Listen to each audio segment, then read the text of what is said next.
All right, so we're back with the second half of our video lecture series on non-market valuation techniques.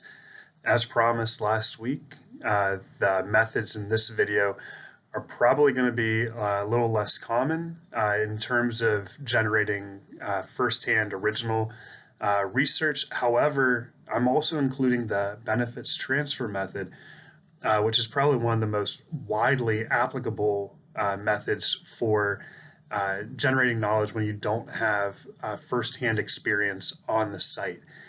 So we'll get around to that as our last method discussed today. Before then, we'll discuss the averting behavior method. So that first method that we're going to consider is that of averting behavior. And so averting behavior could also be called defensive behavior, but these are expenditures that are incurred to reduce damage caused by pollution. And so probably the best example, and the one that we're going to use most extensively in this brief discussion, is that of tap water versus bottled water. That if we think that there is some sort of pollution in the tap water, if the water in the surrounding area is polluted and the environment is polluted in that way, then we may consume more bottled water, which we have to pay for. And so thinking about how much we pay for the bottled water to replace the polluted drinking water is one way that we can place a dollar value on the pollution of the drinking water. And so there are certainly disadvantages to this particular approach, but the real benefit is that we can observe a direct substitute of a market good for a non-market good that we want to value. So there are all sorts of water pollution that we could consider. Obviously, I'm biased and find the PFAS water pollution to be something that is of the foremost concern, but lead pollution in potable water, in water from public utilities is clearly a primary source of environmental damage and health damage to local populations. And specifically up here in Michigan, though, I think it's really interesting to look at this figure from 2016 from USA Today, which compares the population in each state which draws water from a system that has failed to properly test for lead since 2010. And by this map, hey, Michigan doesn't look so bad, but clearly living in Michigan, we all know that we're kind of not ground zero, but we're home to one of the worst lead crises in our country. And fortunately, last week, we're seeing at least some potential repercussions for the decisions which killed at least 12 people, led to developmental disabilities among likely hundreds. I'm not even sure, I'm not trying to quantify that, but a lot of, and people, I'm aware of, who most likely suffered from that. So that is, a horrible case of government malpractice and also of an environmental damage, which we could be able to at least observe how people valued it by substituting away with defensive behavior. So we would think that households could do this in a variety of ways. They could purchase a Brita filter or a faucet filter attachment, and then you could then purchase filters for what would otherwise be a natural cleanliness, natural purity. You could buy bottled water, as we discussed a couple of slides ago, and substitute purchased water for tap water.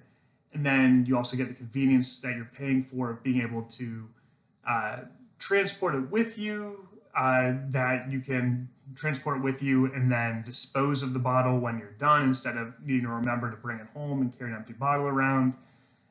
Sometimes they're carbonated, though once thinking about PFAS, once again, I would warn you about drinking LaCroix.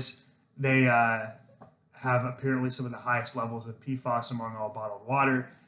And there's an image of carrying around a Fiji bottle or some of the other artsy type of water in a box and stuff like that, and you could get minerals from it. So that may not be the best way of valuing the environmental damage, because you're also valuing the other utility that you get from the bottled water. And so either way that we do this, we're trying to value the environment by the willingness to pay for the substitutable good. So an example of how this method could actually be carried out in practice was done by my former advisor in graduate school, who looked at the damages, or a way of thinking about at least part of the damages, environmental damages from fracking, from horizontal well drilling in the Marcellus Shale in western Pennsylvania, and the impact that that had on at least concerns of pollution in local water services. And so how he tried to, along with co-authors, how he tried to estimate that damage was by identifying, using GIS technologies, where these wells were drilled. And let me see if I can, so all these little black dots represent where the horizontal wells were drilled from 2007 to 2010. Then using data on household purchases of bottled water, he was able to identify how much more per year affected households, the average affected household, was willing to pay for bottled water. And so once you find that number for the average household, you can multiply that by all affected households and come up with an aggregate number. And the estimate that he and his colleagues were able to identify was that during this period of time, the average affected household would spend about $10 more per year on bottled water, which added up to be about $19 million per year in damages for the affected area. And so there's a variety of other techniques that went into this work, thinking about causal inference, how we can identify and separate cause and effect versus just correlations. And that's where the Ohio counties come into play, because they were used to compare to these Pennsylvania counties. But by and large, the answer was that the part of the damage of the fracking was the impact that it had on the security of local drinking water, and that was estimated to be $20 million per year in damages. So that could be a way that those households or communities which could see more wells being drilled could more effectively argue for higher level payments from the fracking companies to compensate them for their damages. Or it could be a way that they could, after the fact, demand compensation from the companies which drilled and say, we can take you to court over the damages which you've caused to our communities. And these are some of the statistics that we would use. And there certainly are, for any of you who are thinking about careers in economics, that is one potential path to take, is I forget the exact name, but it's an economic consultant for legal services, a forensic economist, where you can help forensic economists, I think maybe something else, which would also be interesting. But you can provide statistics and data in trials to help either defend or prosecute based on which direction you think the evidence is leaning. All right, so obviously we've discussed the averting behavior method as applied to water quality and pollution of waterways. But obviously this is going to be applicable to a variety of other environmental services and environmental damages as well. So, one example could be the ozone hole, that we can value the damage to humans from the hole in the ozone by seeing how people make defensive purchases in response to that by what they pay for sunscreen, for example. And so obviously these are going to have flaws. We'll discuss these flaws in a minute. We could estimate the value of clean air or air pollution by measuring how much people pay for air conditioning or air purifiers in areas with worse air pollution compared to areas with less air pollution. And we could estimate the value for organic food purchases as a way to value the risk from exposure to pesticides. How much are people willing to pay to not have pesticides on their food? Well, we can see, we can compare how much they pay for regular, manufactured produce you get at a grocery store versus how much they would pay for the organic alternative. And so these are obviously all going to have flaws, but we'll discuss those in a second.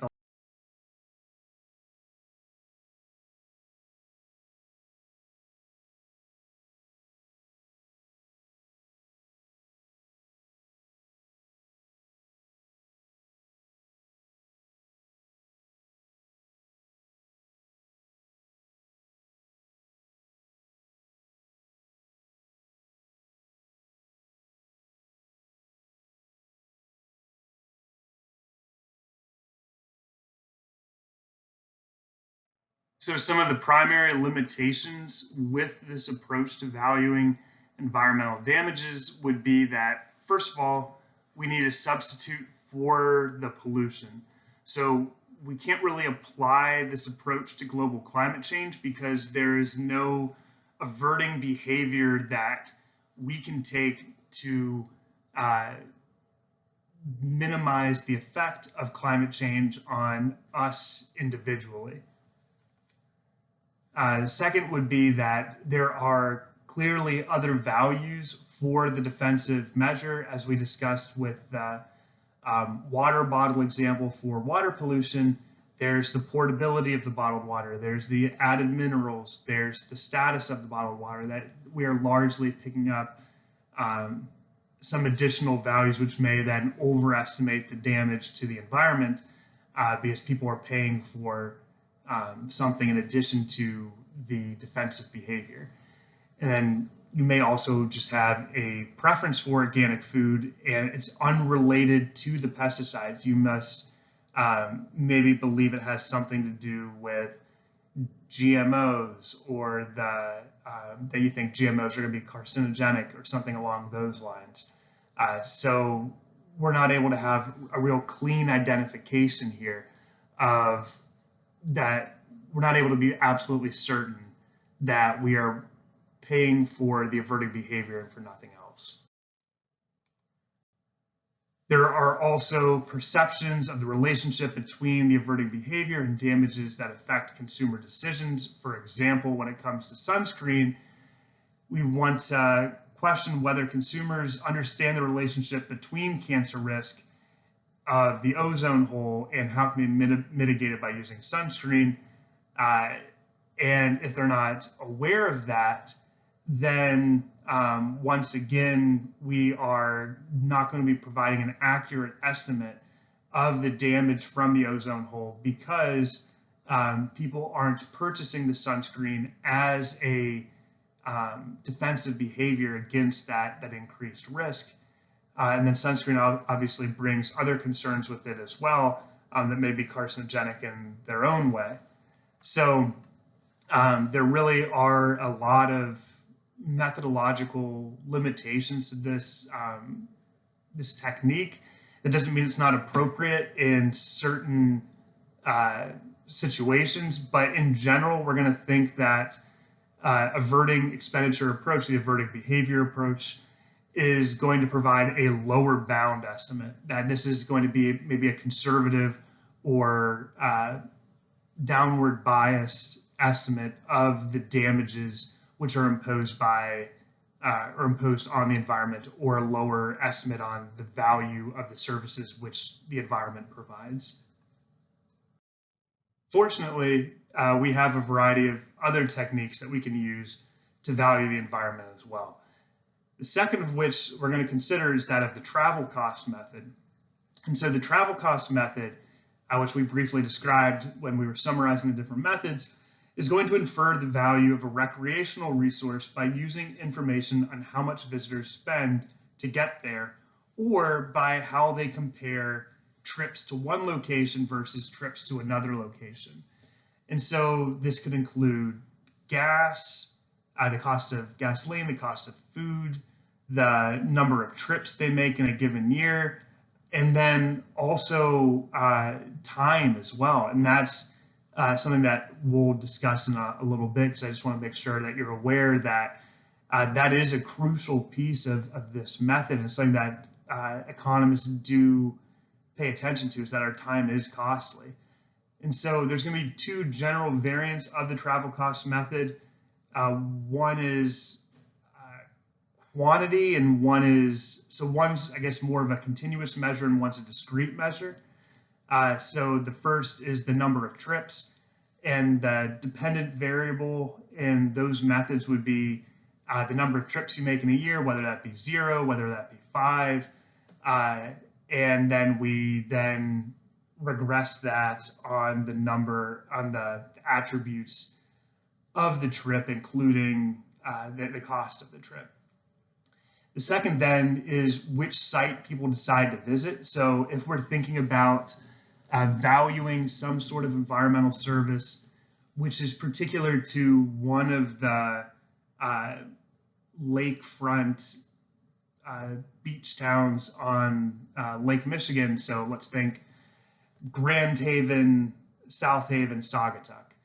And let's say that, where's the Kalamazoo River empty? Saugatuck? So let's say that the oil spill, the Enbridge oil spill from earlier, or in the previous decade, made its way to Saugatuck. And so we then want to value what impact that has on tourism, and think about how that impacted the environmental services which were provided perhaps by the beaches at Saugatuck. Well, we can then we can look at how people make choices between those different beaches, enter in the costs of traveling to each of those beaches, as well as different attributes of each beach. And one of the attributes of the Saugatuck beach then would be oil spill. And that would give us a way then of having the oil spill in our regression, in our calculation, as well as the cost which people make as which they incur as they make trade-offs between the different beaches. So I don't think we'll do a lab with this particular method, but if this sounds like a good way of estimating the value of your environmental service or the damage from your environmental problem in your group project, just let me know, because this is a relatively straightforward method to implement. So one of the limitations is similar to that of averting behavior, in that it's typically considered to be a lower bound because it may not consider people's time or non-use values. So depending on how it is being calculated, or who is calculating it, they may not include a variable for the cost of time. However, that is within the control of the researcher, of the scholar who is estimating this value. And so I would encourage all of you to always consider the time, as well as it may not consider non-use values. And I'm not sure if that's something that this method could ever solve. You could very well not be going to Sleeping Bear Dunes or South Manitou Island, during a year, and still have a value attached to the existence of those locations or the option to use them in the future. And that's going to be overlooked in this method. So we also want to consider the travel cost demand function, which is going to determine, as we've described, the relation between the number of trips to a certain site and the cost per trip, as well as the attributes for that trip. And then we can take more of a, basically just the supply and demand theoretic approach, where we can value the services provided by that site, by wherever people are traveling, by finding the area underneath the demand curve for that service and then aggregating it across all visitors. So we would find a better idea of what the consumer surplus would be for that particular environmental service. So there are really a variety of applications which we could consider for the use of the travel cost method. We can think of the value of beach closures due to oil spills, and this is something that another member of my former graduate department looked at with response to the BP oil spill of 2010, considering how vacationers made trade-offs between beaches on the Atlantic and the Gulf from year to year, and how they, what value essentially they placed on cleaner beaches that didn't have a recent history of oil spills, and then using the premium that they paid to travel to those as a way to estimate in part the damage of the oil spill for tourism purposes. There's the loss of recreational area due to development and the value of recreational fisheries. For example, we're blessed to be in a state with some phenomenal fishing. And people, unfortunately, it's not as good as it used to be, but people make trade-offs when they go fishing of where they're going to go. And we could look at the attributes of different lakes, being how crowded it is, being the number of fish in those lakes, or maybe perhaps what type of tackle regulations there are. Can you use multi-barbed hooks? Can you use lures? Is it catch and release? And we could compare all of those characteristics with the number of trips people take to different locations or which lake they travel to, as well as the cost it takes to get to that lake. And then we could, from there, infer the value about either the environmental characteristics of those lakes, such as the type of fish, or maybe even the policies related to those lakes, such as the length of the hook that you could use. And I know, being a fisher myself, looking up the regulations on the length of hooks that you can use in different parts of Southwest Michigan. In the regulations, there's actually a portion of the regulations which say economic impact, and then it has a disclaimer. It says the economic impact of these hook regulations have not yet been estimated. That's certainly something that any student, if they wanted to, could do. And that data probably exists to be able to estimate that. And apparently I'm putting my biases and interests completely on the table right now, because the one example that I found for a travel cost method, actually the first example I found that had a neat little map attached to it, was thinking about using a travel cost method as a way to value the first trout fishery in South Africa. So really random topic, but this was one of the first examples I found that had a map that had a good image that I found on Google Scholar. I could attach to this lecture. So I'm not sure if this is obvious or not, but like rainbow trout, brook trout, those aren't native to South Africa, but because South Africa has a long history of colonialism, of British as well as German, Dutch, these were imported, and they're alien trout species, which they established trout fisheries in South Africa.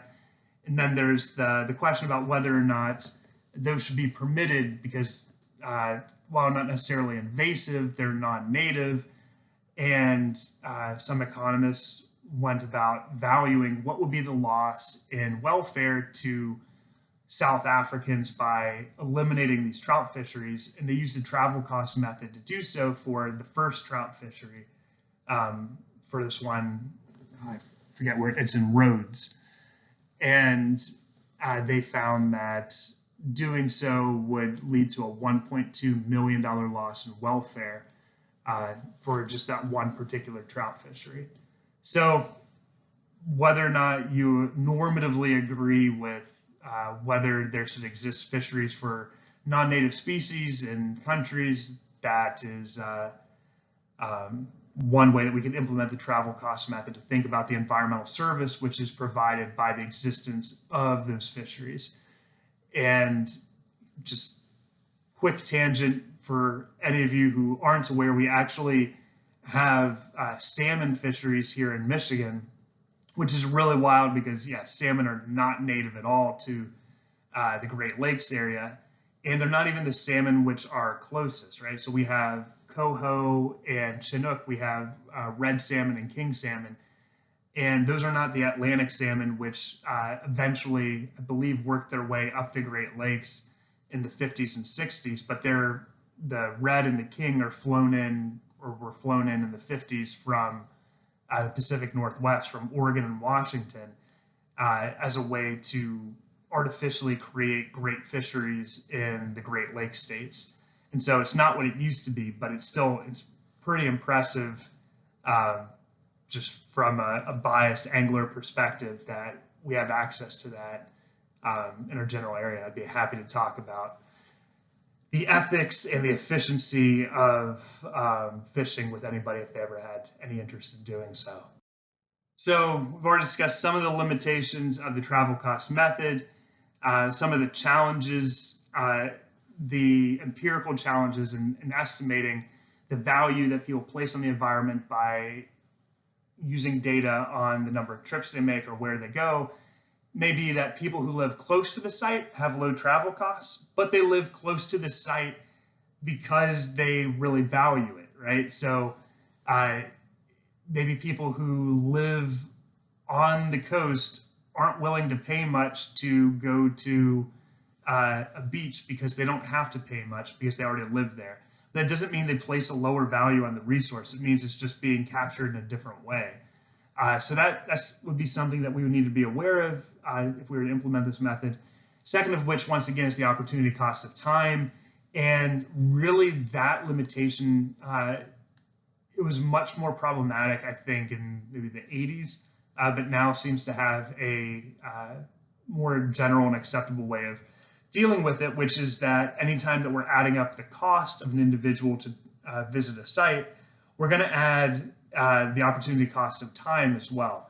And so the value of time can either be estimated as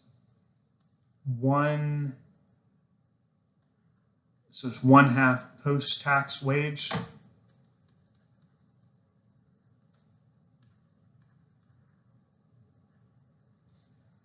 or 1/3 pre-tax wage. So let's say you earn $30 an hour, or no, this is in the news recently, right? So there's a push to have the fight for $15 an hour minimum wage. Then the value that you would place on your time, the time it would take you, if you earn that minimum wage, 1 hour of your time that you're not on your job, that you're just hanging around your house, that you're traveling somewhere, will be 1/3 of that pre-tax wage, so it would be $5 an hour. So $5 an hour for minimum wage. And we would add that then to the actual cost of gasoline, the cost of entrance fees to any park, and that would give us a better idea of what the real cost it is for somebody to get to a particular site would be. And since many adults don't earn wages, they earn salaries, the quick way of making this division would be, let's say you earn $60,000 a year, there are roughly, because we live in the US and that's got a lot of great things going for it, one thing that we don't have going for it compared to other democracies in Western Europe is we have very paltry vacation time. So typically we work 50 weeks a year. So that's a rude awakening for many of you who are about to enter the job market. These are by 40-hour weeks on average. And so gives us about $2,000, 2,000 hours per year. And so we divide our annual salary by 2,000, and the wage for that would be then $30 an hour. And so the opportunity cost of your time, if you earn $60,000 a year, would be $10 hour OC time. So that's just one way that we can kind of get around this last limitation here of the opportunity cost of time not being directly estimable in the travel cost method. Is we can actually make some assumptions about how people value their time on average. All right, so now we're going to discuss the benefit transfer method. And as you can see here, the benefit transfer method is the application of values and other information from a study site where data are collected to a policy site with little or no data. So this makes it the ideal and perhaps the only possible method to use in situations in which either you don't have enough time to conduct a formal first-hand non-market valuation analysis using hedonic technique or averting behavior or a stated preference analysis, or when a site is so unique and there is maybe inaccessible and you're not able to generate or gather any data at all aside from perhaps the dimensions or just some of the very basic characteristics of that site. So, an example of the first would be, let's say you're acting as an expert witness in a court case and they need testimony from you within a matter of weeks. You clearly then don't have enough time to get up to the site to categorize, everything about that site or interview people or get even the approval to conduct an interview. So in that case, you're kind of limited to the benefit transfer method.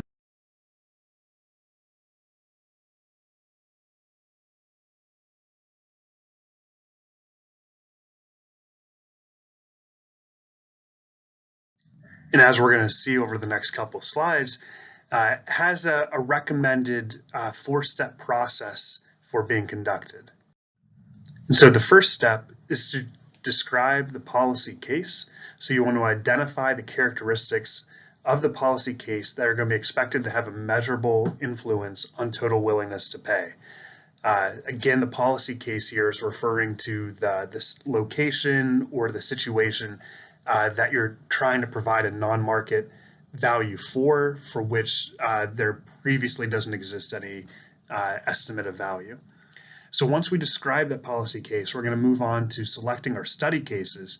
So our cases where research actually has been conducted, and then we can borrow their values or some of their estimates to apply to our policy case. And so I'll let you, go ahead and read the details there for some of the specific information regarding the selecting of the study case.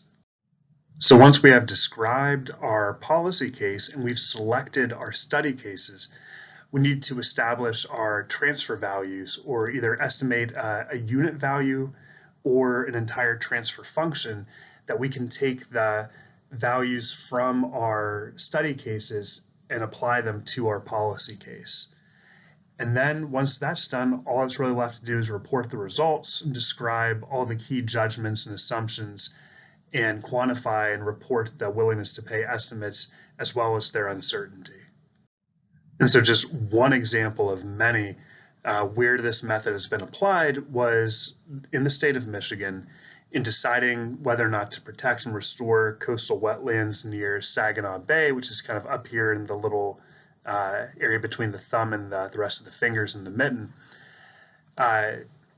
When they were thinking about what is the value that those wetlands provide, there wasn't any existing estimate of the value of the wetlands in Saginaw Bay, but there were estimates of the non-market values for wetlands along Lake Erie. And so the scholars in this case borrowed willingness to pay estimates from an Ohio survey regarding Lake Erie, and they used those to then be multiplied by the number of acres of coastal wetlands in Saginaw Bay to estimate an aggregate non-market value for those wetlands so that they could estimate what the willingness to pay to preserve those wetlands would be. So just in summary of today's class, we looked primarily at revealed preferences and stated preferences as ways of valuing the environment, of capturing both use values and non-use values to either make the case for protecting the environment or compensating for environmental damages. In general, revealed preferences are going to infer the value that people place on a natural resource by examining behavior in the market for related goods. And we considered averting behavior, the travel cost method, and hedonics, both of property and wage varieties. And we also considered stated preferences, which ask people through surveys how much they value a resource and what their willingness to pay for a small change in the environmental quality would be. And the primary method that we considered was that of contingent valuation, though there's also choice experiments. So that is all that we're going to discuss non-market valuation techniques in lecture form. But as I indicated, next week we are absolutely going to see how we can implement some of these methods using real data and using statistical software, probably just Excel, to just give you some familiarity with implementing these programs and to help prepare you for your group projects if you end up implementing one of these methods. So thanks for your attention today, and I hope you all have a great weekend, and I will see you next week. Take care.